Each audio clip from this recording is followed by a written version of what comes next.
Eh bien bonsoir les amis, merci de nous rejoindre pour ce tout nouveau Live Club. J'espère que vous avez passé une très bonne semaine. Aujourd'hui nous sommes le vendredi 13, on va y revenir rapidement mais évidemment petit sommaire. On parlera comme chaque semaine d'ailleurs des audiences de la semaine. Le JTL avec des informations vraiment très intéressantes. Là vraiment on est sur du scoop, on peut le dire. Et dans le gang multisport, on va parler de foot avec la Ligue 1. On va parler également de l'équipe de France. C'est la première fois qu'on parlera de football. On reviendra sur le Grand Prix d'Italie de Formule 1 qui a été assez riche en un peu de tout. On verra tout ça. Et le programme de ce qui vous attend pour ce week-end en MotoGP pour le Grand Prix de San Martin. Et on viendra également rapidement sur le basket puisque je vous rappelle que la France tente encore de faire briller ses couleurs en Chine de basket. Merci en tout cas les amis d'être avec nous dans ce live club. J'espère vraiment que vous avez passé une bonne semaine et vous cherchez de la détente dans le live club. Bah on en a. On a des informations aussi, on va revenir voilà sur la semaine qui s'est écoulée. Semaine riche en informations, vous allez me dire, puisqu'on a su pas mal de choses et tout. Et alors, je tiens à préciser, plus particulièrement pour le JTL, que j'aurai... alors, c'est vrai que j'ai un petit peu calé mon information dans le JTL au calme, mais j'ai une information pour la chaîne, pour ATV, qui sera dans le JTL, donc restez avec nous, ce sera dans quelques minutes à peine. On en parlera et c'est vraiment une information qui est très importante. Donc je vous invite à rester pour au moins jusqu'au JTL pour cette information concernant ATV. Et donc oui, je l'ai dit en sommaire, nous sommes le vendredi 13 aujourd'hui. J'espère qu'il ne vous est pas trop arrivé de choses. Ceci dit, il reste encore 4 heures avant la fin de la journée et la fin de ce vendredi 13 qui porterait, soi-disant, malchance et tout. Mais voilà, hein, des fois on peut se demander.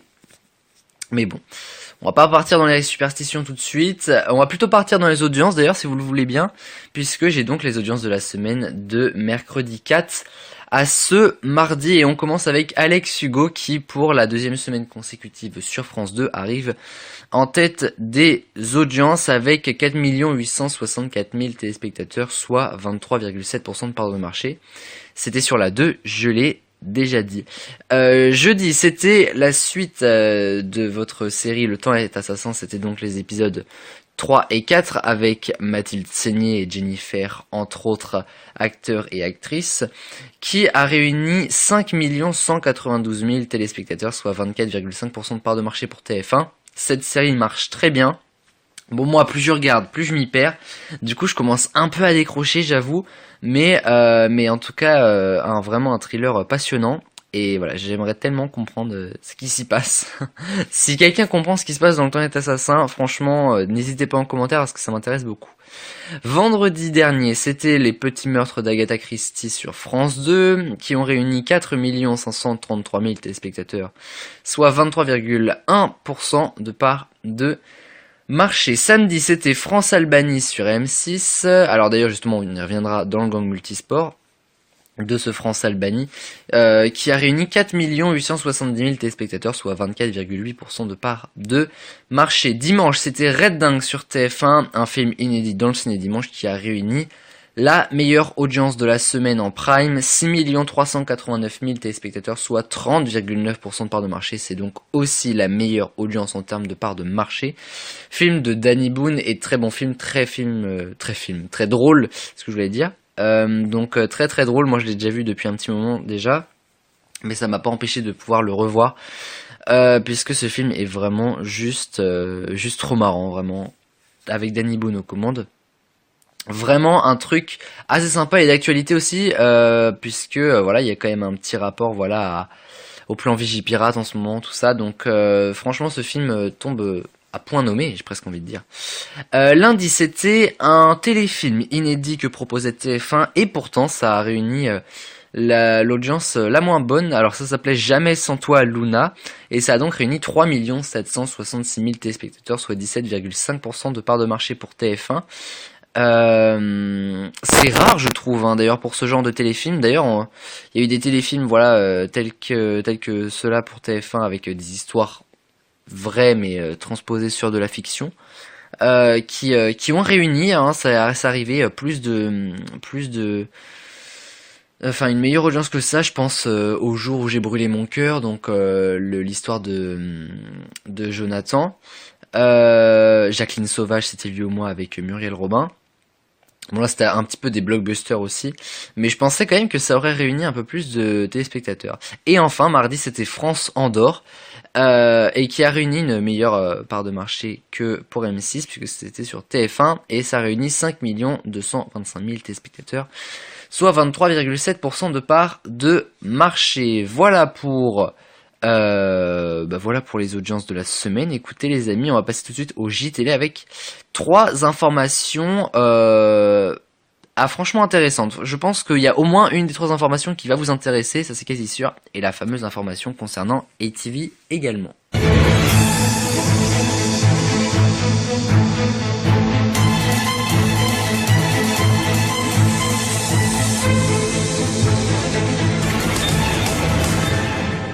Après le succès des Enfoirés qui commence un peu à décliner, un nouveau show immense se prépare et il est entièrement préparé par Maître Gims en personne. C'est dans l'émission On refait la télé sur RTL que le chanteur a dévoilé quelques petits mots sur ce projet. Le spectacle sera composé de 13 chanteurs qui s'intituleront les 13 salopards et ce sera pour venir en aide à l'Afrique pour de nombreux cas.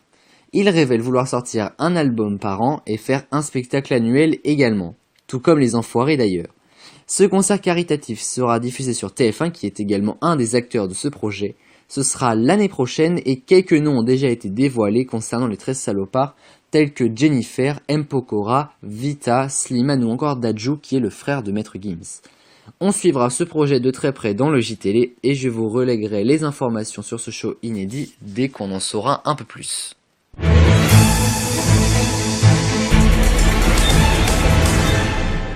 Je vous en avais parlé la semaine dernière dans ce même JTL. Plus belle la vie arrive pour un nouveau Prime pour fêter ses 15 ans. Un Prime exceptionnel qui sera le 24e de l'histoire de la série et s'intitulera Révélation avec un S, c'est important de le préciser. Et vous pourrez suivre le mardi 24 septembre dès 21h05 ce Prime exceptionnel.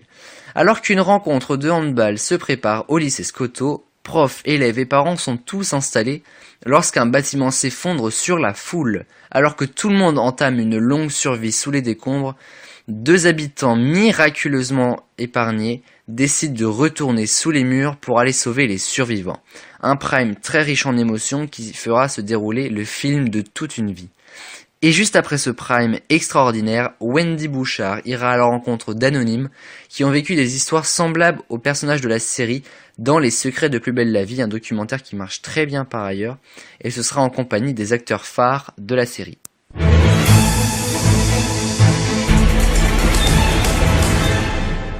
Et concernant la 3e et dernière information du JTL, j'en ai parlé en sommaire, nous allons parler d'ATV et plutôt d'une émission qui va arriver très bientôt sur ATV, ça s'appelle Les Experts. Le but est très simple, je serai entouré d'une petite bande très sympathique auquel je poserai des questions de culture générale et de culture précise et ils tenteront d'y répondre dans la joie et dans la bonne humeur. Une émission où on va apprendre beaucoup de choses sur le monde qui nous entoure, sur l'histoire, sur la géographie. Tous les domaines seront abordés, le cinéma, le code de la route, tout ce que vous voulez, on saura absolument tout sur tout. En même temps, les experts sont un peu là pour ça. Et ce sera diffusé tous les vendredis juste après le Live Club, c'est-à-dire aux alentours de 20h40, voire 45. Et ce sera enregistré le mardi d'avant, le mardi midi. Et je suis très heureux de pouvoir vous annoncer cette émission puisque je la prépare depuis un très grand moment maintenant sur ATV. C'est donc vraiment avec plaisir que je peux vous annoncer cette information dans le JTL qui se termine justement. Merci de nous avoir suivis dans cette première partie d'ailleurs, hein, puisque c'est la fin du JTL mais également de la première partie. Dans un instant, une NCS, une No Copyright Song, comme vous les aimez, et on se retrouve juste après pour le gang multisport, où on va parler foot et sport mécanique et basket également. On se donne rendez-vous dans un instant, à tout de suite.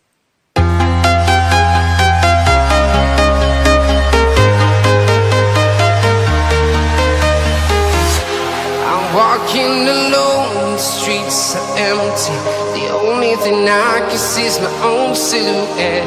I'm getting stronger, step by step. The clock is ticking, but there's no time for regrets. I've been flying from town to town, from London to Taiwan. I've been all around the globe, trying to protect your soul. We are heroes tonight. We will fly above the sky. We are heroes tonight. Yeah. We are heroes tonight. We will fly above the sky. We are heroes tonight.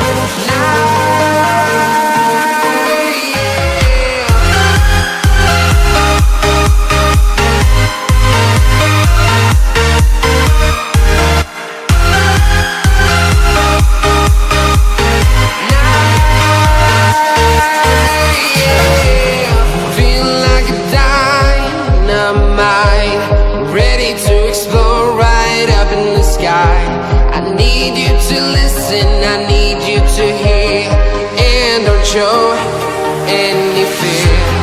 I've been flying from town to town, from London to Taiwan. I've been all around the globe, trying to protect your soul. We are heroes tonight. We will fly above the sky. We are heroes tonight. Yeah. We are heroes tonight. We will fly above the sky. We are heroes tonight.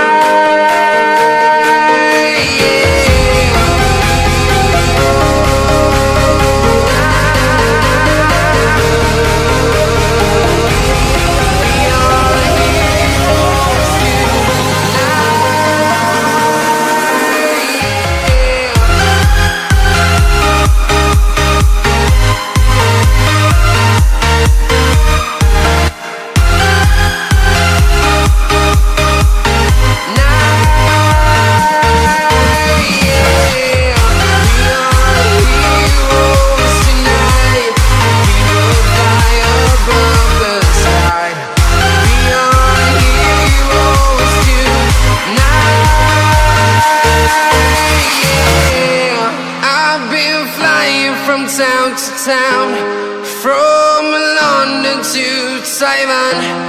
I've been all around the globe, trying to protect your soul.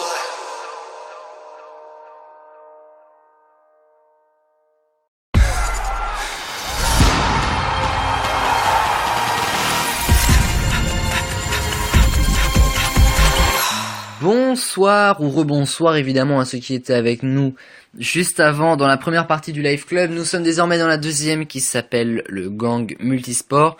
Je vous ai déjà dit de quoi est-ce qu'on allait parler et on va commencer les amis avec du foot un peu comme d'habitude, c'est vrai, sauf la semaine dernière, c'est vrai que on avait commencé par les sports mécaniques. Et bien là on reprend nos bonnes habitudes avec le foot et alors non pas la Ligue 1 mais nous allons parler équipe de France.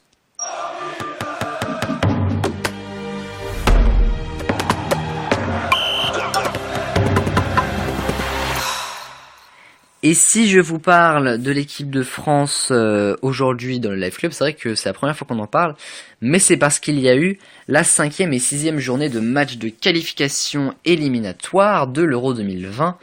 Et donc la France voilà, a grappillé quelques points, on va regarder ça tout de suite. Alors déjà, samedi dernier, France-Albanie 4-1, puis c'était mardi de cette semaine, France-Andorre 3-0. La France qui se met très très bien pour ses matchs de qualification éliminatoire, qui a vécu une défaite avant ces deux matchs, et donc une petite frayeur, mais là c'est bien repris. Et donc on est très content pour l'équipe de France et nos Bleus qui s'installent en tête de leur groupe H, puisque le groupe H de ces tours qualificatifs et éliminatoires sont composés de 6 équipes, dont Notre groupe H est composé donc de la France, la Turquie, l'Islande, l'Albanie, la Moldavie et l'Andorre. Et je vous ai d'ailleurs au passage donné le classement de ce groupe H. Donc la France et la Turquie sont les deux premières nations de ce groupe H avec 15 points à elles chacune, ce qui correspond en fait à 4 matchs gagnés et 1 perdu. L'Islande arrive 3ème avec 12 points, l'Albanie 4ème avec 9 points, la Moldavie 5ème avec 3 points et Andorre en bas du tableau avec 0 points et aucun match en poche. Tous les matchs ont été perdus pour Andorre. Alors il faut savoir que dans ces tours de qualification éliminatoire, peu importe le classement qu'il y a dans tel groupe, ce qui compte c'est d'être dans les deux premiers du groupe, puisque seules les deux nations qui arrivent en premier du groupe, donc la France et la Turquie en l'occurrence, eh bien sont admises d'une certaine manière pour participer à l'Euro 2020, qui d'ailleurs cette année aura la particularité de se dérouler dans plusieurs pays à la fois, puisque ce sont... alors je sais plus si c'est la 60e édition de l'Euro ou si c'est les 60 ans de l'Euro, ce n'est pas du tout la même chose. Mais en tout cas, je sais que l'Euro 2020 se déroulera dans plusieurs pays à la fois, et je peux même vous dire que l'Euro 2024 se déroulera en Allemagne, parce que je me suis renseigné. Ah bah on travaille, hein, nous dans le Live Club, sinon ça ne sert pas à grand chose de dire les informations. Mais donc voilà, pour l'instant la France et la Turquie qui sont très très bien partis, mais il reste encore des matchs à faire. Le prochain match d'ailleurs ce sera Islande-France, ce sera le 11 octobre, que vous pourrez suivre ça bien évidemment, et puis il y aura très certainement un autre match quelques jours à peine après ce Islande-France, et on suivra ça de très près. Ce sera presque pendant les vacances, puisque voilà, on sera à une semaine des vacances ou quelque chose comme ça, des vacances de la Toussaint, pour pouvoir suivre ce Islande-France. Et en tout cas le parcours de la France aux éliminatoires de l'Euro et à l'Euro 2020. On suivra ça de très très près dans les prochains Live Club. Nous allons passer les amis à la Ligue 1 qui est de retour ce week-end.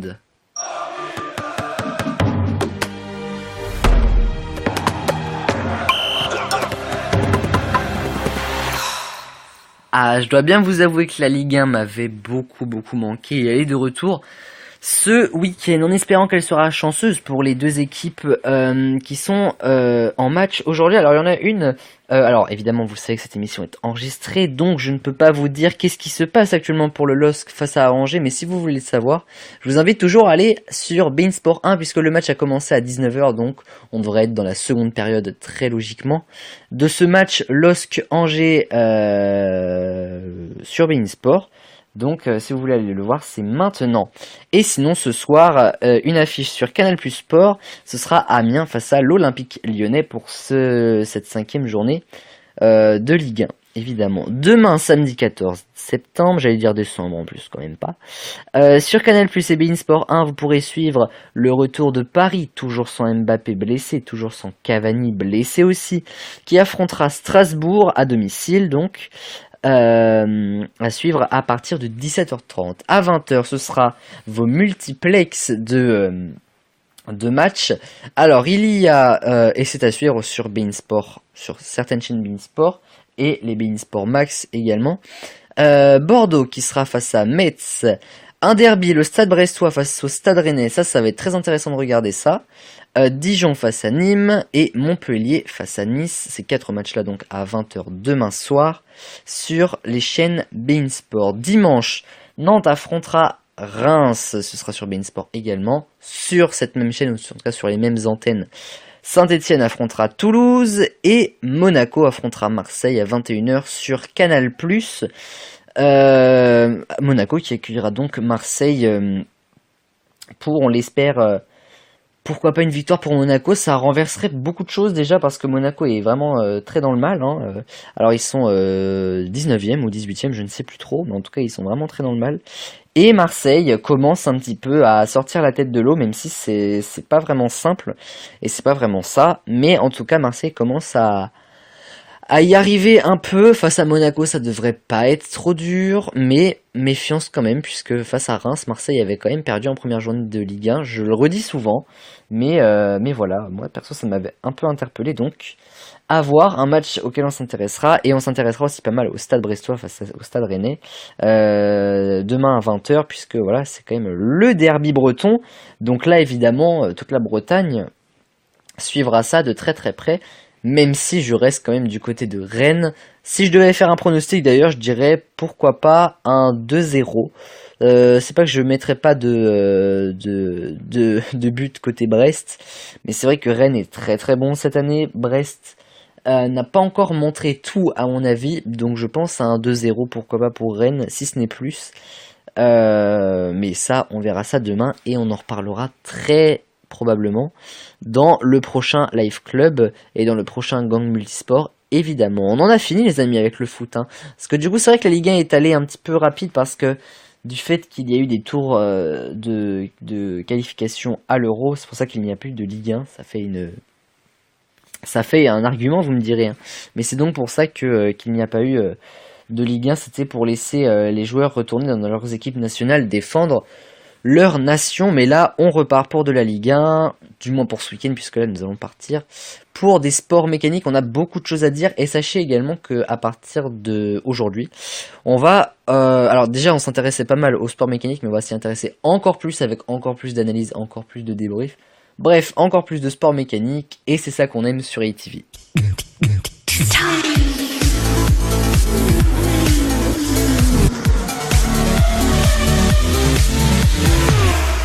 Et nous avons pu vivre dimanche dernier un Grand Prix d'Italie absolument mémorable, j'ai envie de dire. Alors, la grille était la suivante. Charles Leclerc est parti en pole position, suivi de Lewis Hamilton et de Valtteri Bottas. Ferrari était donc en première ligne dès le départ de cette course. Pourquoi je m'intéresse à Ferrari plus que Charles Leclerc? Puisque Ferrari, eh bien, c'est italien et c'était le Grand Prix d'Italie. Vous comprenez donc pourquoi ce Grand Prix était si important pour un peu tout le monde, mais surtout pour Ferrari et Charles Leclerc évidemment. Et d'ailleurs, Charles Leclerc n'a vraiment pas déçu, puisque une semaine après son premier sacre en Formule 1, il renchaîne avec une seconde victoire. Charles Leclerc est arrivé premier dimanche dernier sur la Monza évidemment, en Italie. Donc Ferrari qui arrive premier de ce Grand Prix. Vous comprenez donc évidemment l'explosion de joie concernant tout ça. Donc Charles Leclerc est arrivé premier, suivi de Valtteri Bottas et de Lewis Hamilton. Donc les Mercedes deuxième et troisième, c'est pas mal, mais bon, un petit peu de mal quand même. C'est vrai que c'est pas du tout l'habitude. Ricciardo est quatrième, Hülkenberg cinquième. On retrouve Verstappen huitième. On retrouve notre Pierre Gasly français de chez Toro Rosso 11e. Romain Grosjean est 16e.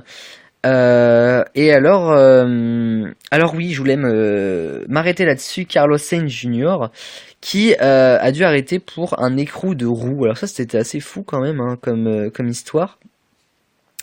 Et donc il a dû arrêter la course pour. Alors il me semble, alors sans certitude, je crois que c'était un truc mal serré ou quelque chose comme ça. Donc course un petit peu fichue en l'air pour quelque chose d'un petit peu dommage quoi, mais bon, c'est comme ça, c'est aussi les risques du métier.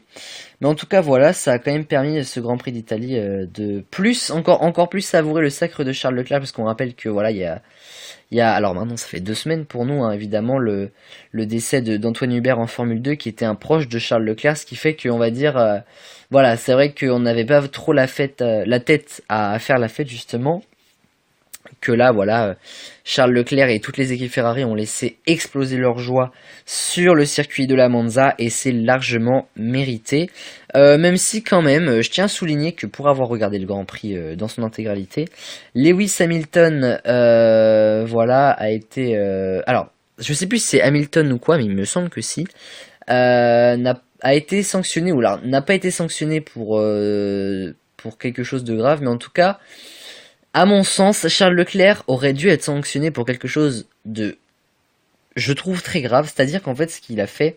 Alors, c'était presque sur la fin. Pour éviter que Hamilton le double, il s'est donc... en fait, si vous voulez, Hamilton était à sa droite, et donc Leclerc a un petit peu poussé Hamilton pour qu'il aille dans l'herbe, d'une certaine manière. Or, on a le droit de faire ça si on laisse l'écart d'une Formule 1. entre la voiture et la route, de façon à ce qu'une Formule 1 puisse quand même passer. On ne peut pas bloquer la route pour l'envoyer dans les arbres, quoi. Et c'est un peu ce qu'a fait Charles Leclerc. Il n'a pas été sanctionné par ça. Le fait que ce soit sur la Monza, donc en Italie, donc chez Ferrari, d'une certaine manière, je pense que ça l'a un peu aidé, même carrément. Après, on va pas non plus parler de scandale, de pistonnage, tout ça, parce que c'est aussi le jeu. Et ce sont quand même voilà des arbitres qui mènent à bien tout ça. Donc voilà, mais voilà, j'ai quand même bien vu, il y avait largement pas l'espace d'une voiture, ça c'est clair et net. Donc évidemment, voilà, je vais pas revenir là-dessus parce que son Grand Prix est fini, mais voilà, pour moi c'est un petit peu un petit scandale, mais en tout cas belle victoire quand même de Charles Leclerc qui l'emporte. Et puis de toute façon, vous me direz, hein, Hamilton est troisième, c'est Bottas qui est deuxième, et on parle là du duel Charles Leclerc. Alors du coup, concernant les classements, ça ne bouge pas vraiment, vous me direz. Lewis Hamilton est toujours premier avec 284 points. Valtteri Bottas, lui, suit derrière avec 221 points. Max Verstappen va se retrouver très concurrencé. Il a 185 points, tandis que Charles Leclerc, lui, est à 182. Il est passé au-dessus de Sébastien Vettel, qui est à 169 points, mais il n'y a que 3 points d'écart entre Verstappen et Leclerc. Pierre Gasly est à 65 points, Carlos Sainz Jr. 58, Ricciardo 34 tout comme Albon, Daniil Kvyat est à 33 points, on retrouve après Hülkenberg et Raikkonen à 31, Perez 27, Norris 25, Stroll 19, Magnussen 18, Romain Grosjean notre deuxième français à 8 points, Antonio Giovinazzi, à chaque fois j'ai du mal, 3 points, Kubica 1 et George Russell est à 0. Aucun commentaire là-dessus évidemment. Et alors concernant le classement des constructeurs, puisqu'on va également s'y intéresser, Mercedes culmine à 505 points, notamment avec Hamilton et Bottas, ça c'est sûr. Ferrari est juste derrière avec 351 points. On retrouve après le Red Bull Racing à 266 points, McLaren à 83 points, la Renault F1 Team à 65 points, équipe française, la Toro Rosso à 51 points, le Racing Point canadien à 46 points, Alfa Romeo à 34 points, As F1 Team à 26 points et les Anglais Williams sont à 1 point, 10e du classement constructeur de cette Formule 1 saison 2019-2020. Et je pense qu'on a fait vraiment le tour concernant la Formule 1. Donc quand je vous ai dit que là vraiment c'était très complet et tout, je vous mens vraiment pas. Et encore parce que je parle de là actuellement la Formule 1, mais vous savez que on va parler MotoGP dès à présent.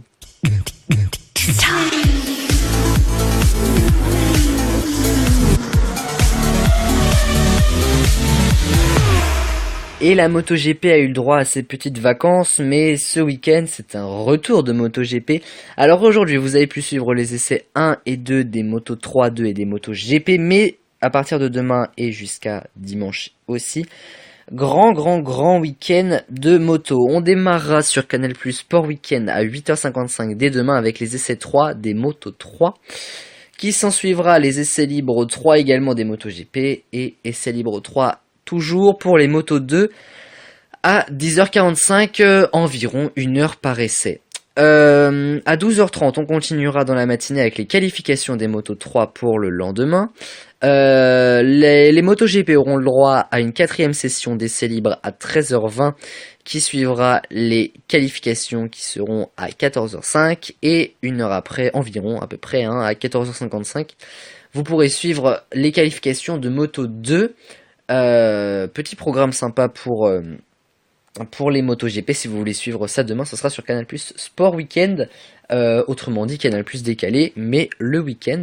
Et dimanche, donc sur Canal+ Sport Weekend, vous pourrez suivre alors uniquement à 9h30 le warm-up des MotoGP, puisque le warm-up des Moto 3 et 2 ne sera pas diffusé sur ces antennes, puisqu'il ne sera pas diffusé tout court, tout simplement. Peut-être à la limite en différé, mais je n'ai pas trouvé cette information. Donc vous pourrez suivre du coup le warm-up des MotoGP, ce qui sera quand même pas mal, vous me direz. À 10h50, donc juste après, vous pourrez suivre la course des Moto 3. Juste après, vous pourrez suivre un petit débrief moto en compagnie des équipes de sport mécanique MotoGP de Canal. À 11h55, la grille des Moto 2, qui s'en suivra à 12h15 la course des Moto 2, et le débrief des Moto 2 à 13h05 juste après la course. Et alors après, alors là c'est un petit peu complexe puisque nous passerons à 13h30 sur Canal+, pour suivre tout ça, mais pas sûr puisque dans le cas où la France arriverait en finale pour le basket, ou en tout cas une grande équipe où voilà arriverait en finale pour le basket, Canal+ se réserve le droit de diffuser cette finale de Coupe du Monde de basket dont on parlera dans un instant. Auquel cas, il n'y aurait pas la MotoGP sur Canal+, mais sur Canal+, Sport Weekend. Mais dans le doute, pour l'instant, la programmation est faite sur Canal+. Donc à 13h30, vous pourrez suivre la grille des MotoGP. À 13h55, la course des MotoGP. Et à 14h50, le débrief moto des MotoGP.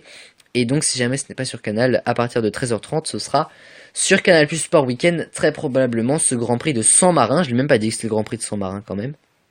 Et donc voilà, un bon week-end de MotoGP à venir puisque la Formule 1 reprendra ses droits le week-end prochain. Et donc voilà, et puis bien évidemment nous on débriefera également ce Grand Prix de San Marin dans le gang multisport du Live Club. Et les amis, nous allons bientôt terminer cette émission, mais on va comme chaque semaine faire un point Coupe du Monde de basket.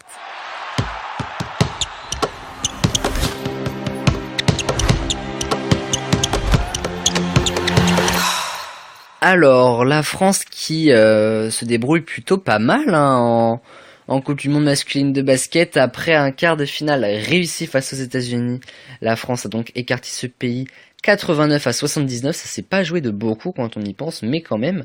Et donc, alors aujourd'hui, vous avez sûrement pu suivre Argentine-France. Je ne sais pas ce que ça a donné puisque à l'heure où j'enregistre cette émission, ce match n'a pas encore été fait. Mais en tout cas, j'espère vraiment que la France peut aller loin. On entend partout en tout cas, partout quand ça parle de basket, parce que c'est vrai que cette Coupe du Monde de basket est très très peu médiatisée, contrairement aux Coupes du Monde dont on a pu voir par exemple la Coupe du Monde féminine ou ce genre de choses, où là il y a eu vraiment beaucoup de monde. Cette Coupe du Monde de basket, c'est vrai, est peu médiatisée en Chine et à travers le monde, mais elle se déroule en Chine notamment. Et donc voilà, la France qui fait un beau parcours, et on espère qu'on pourra la voir en finale. Même si voilà, la diffusion de la MotoGP passera sur une autre chaîne, mais au moins on pourra avoir cette finale. Et pourquoi pas rapporter la coupe à la maison, c'est ce qu'on espère aussi. Les amis, puisqu'on en a fini avec le basket. Ah, c'était rapide, hein, oui, brève analyse, hein, vous me direz, mais je suis pas expert en basket. Donc voilà, les amis, en tout cas, on va s'écouter une petite dernière NCS avant de se quitter pour ce live club, et on se retrouvera vendredi prochain. Petite NCS et on se quitte.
Bon et bien voilà les amis, merci à toutes et à tous de nous avoir suivis dans ce live club.